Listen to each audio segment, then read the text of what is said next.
D'abord, la réalité sociale de notre pays, il faut le dire, est dramatique. Vous avez aujourd'hui des millions de personnes qui souffrent, qui ne bouclent pas leur fin de mois, et l'inflation que l'on connaît depuis maintenant plusieurs mois ne fait que, évidemment, empirer les choses. Ça, c'est le constat. Et je crois qu'on sera tous d'accord, les 70 millions de Français, sur le constat. En revanche, la question est de savoir comment on sort de ça. Imaginons que ce que proposent certaines personnes, que pour compenser l'inflation, on fasse augmenter les salaires. C'est la doctrine Mélenchon. Là, on n'est pas à l'abri de deux nouveaux problèmes qui pourraient se poser. C'est fragiliser nos entreprises, qui aujourd'hui sont déjà assez fragiles pour une grande partie d'entre elles, et deuxièmement, alimenter l'inflation elle-même, puisque les hausses de salaire alimentent l'inflation.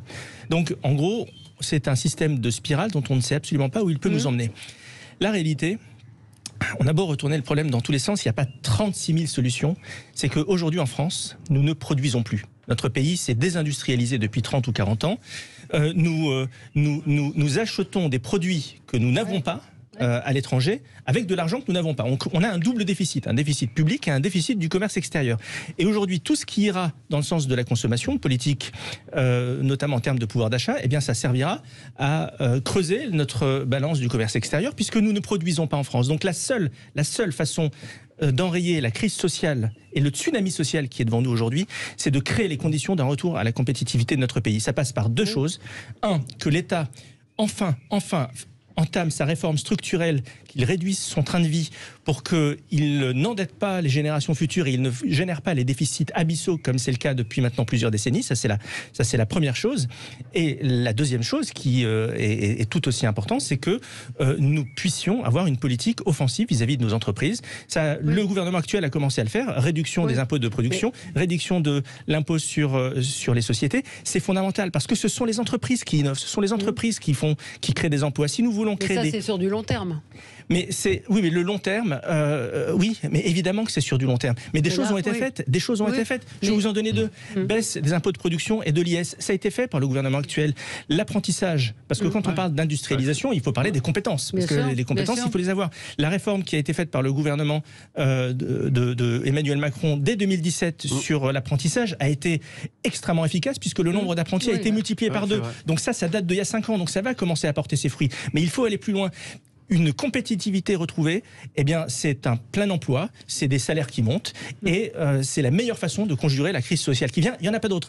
Tous ceux qui vous sortiront, et je pense évidemment à Jean-Luc Mélenchon, des solutions miracles pour vous dire qu'avec eux tout ira mieux, vous mentent. La seule solution aujourd'hui, c'est de remettre à plat notre État, c'est de redonner de l'air à nos entreprises et leur permettre de créer, d'innover et d'embaucher. Mais concrètement, comment l'a-t-il fait avant? Oui, aussi, concrètement, comment est-ce que vous voulez dégraisser l'État, entre guillemets? Parce qu'on a parlé cette semaine des professeurs de mathématiques qui avaient un niveau médiocre, qu'on avait du mal à recruter. Il y a déjà des trous, en fait, déjà dans les fonctionnaires.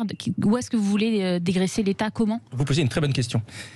J'ai parlé de réformer l'action publique. Je n'ai pas parlé de limiter le nombre de fonctionnaires. Soyons précis sur les mots. Oui, réformer l'action publique, c'est faire en sorte que la dépense publique soit efficace. Aujourd'hui, la France est le pays qui dépense le plus d'argent public. C'est le pays, accessoirement, qui ponctionne le plus d'impôts à ses contribuables. On est en tête des pays de l'OCDE. Et à côté de ça, on a en effet une éducation qui s'effondre, on a des hôpitaux qui s'effondrent, etc. Donc on n'a pas un problème de moyens, on a un problème d'efficacité de la dépense publique. L'efficacité de la dépense publique, c'est revenir sur 40 ans de politique laxiste, clientéliste, qui ont visé à cumuler des couches les unes sur les autres, à faire des réformes territoriales comme celle de 2014 où on crée des grosses régions pour supprimer les départements, mais finalement on crée les grosses régions et puis on garde quand même les départements et puis on garde les régions d'avant parce que il faut contrarier personne. C'est ça le problème aujourd'hui auquel nous sommes confrontés. Le problème auquel nous sommes confrontés, ce sont des hôpitaux, certains d'entre eux, pas tous, heureusement, des hôpitaux dans lesquels les personnels administratifs sont en nombre supérieur au personnel soignant. C'est ça la réalité aujourd'hui de notre pays. C'est une bureaucratisation qui s'est réalisée par l'acheter. C'est une bulle technocratique qui coûte aujourd'hui un pognon de dingue, à nos compatriotes et qui empêche les services publics d'être efficaces. Je voudrais, si vous me permettez, rebondir sur ce que vous venez de dire sur la nécessité d'un quoi qu'il en coûte social. Alors c'est vrai qu'aujourd'hui les situations individuelles sont absolument dramatiques et on doit en tenir compte. Sauf que, et c'est là où je veux prendre à partie vos auditeurs et leur intelligence. Pourquoi ? C'est parce que aujourd'hui un quoi qu'il en coûte social c'est forcément plus de dettes et plus de déficits. Il faut juste avoir ça en tête. Et le gouverneur de la Banque de France a précisé hier à juste titre que 1 point de taux d'intérêt en plus, c'est 40 milliards en plus à échéance 10 ans. 40 milliards par an. Aujourd'hui, la France emprunte à 10 ans à 1,7%. Il y a à peine un an, on empruntait à 0, voire de manière négative. Donc, il faut simplement avoir conscience d'une chose, c'est que si on met de l'argent sur la table aujourd'hui, on finira par le payer demain. Et le payer demain, c'est quoi? C'est par plus de précarité. Tout ça, évidemment, sauf à moins que l'on fasse les réformes de compétitivité, les réformes de structure qui nous permettront de mettre de l'oxygène dans notre économie. Mais ayons l'obsession du court terme, parce que nos compatriotes souffrent à court terme, mais ne nous épargnons surtout pas d'avoir une vision à long terme, parce que c'est uniquement cette vision à long terme qui permettra de régler la casse sociale qu'il y a dans notre pays depuis 40 ans. Et vous pensez ou pas? Parce que c'est la question claire. Les Français craignent, et peut-être certains se disent que ce sera la seule solution, sera de descendre dans la rue. Mais ça n'apporterait rien. C'est-à-dire qu'il n'y a pas de trésor magique aujourd'hui.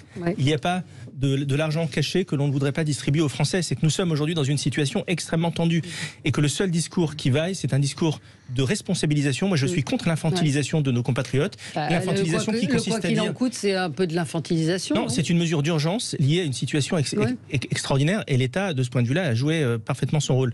Mais d'ailleurs, c'est le rôle d'un État, c'est d'intervenir dans des situations extraordinaires. Mais est-ce que l'inflation à 8-10% est une situation extraordinaire? Est-ce qu'il va pas falloir qu'à un moment, le gouvernement intervienne? Oui, mais intervenir comment? Avec une économie fragilisée, avec des créanciers qui ne vous prêtent plus, c'est la banqueroute. Donc on est obligé, et c'est là où il faut qu'on arrête avec l'infantilisation, on est obligé de effectivement tenir compte des impératifs de court terme qui sont là et dont il faut être absolument conscient, avec des Français qui souffrent, mais ne surtout pas dissocier ça d'une vision systémique de long terme qui est la seule qui nous permettra d'en sortir par le haut.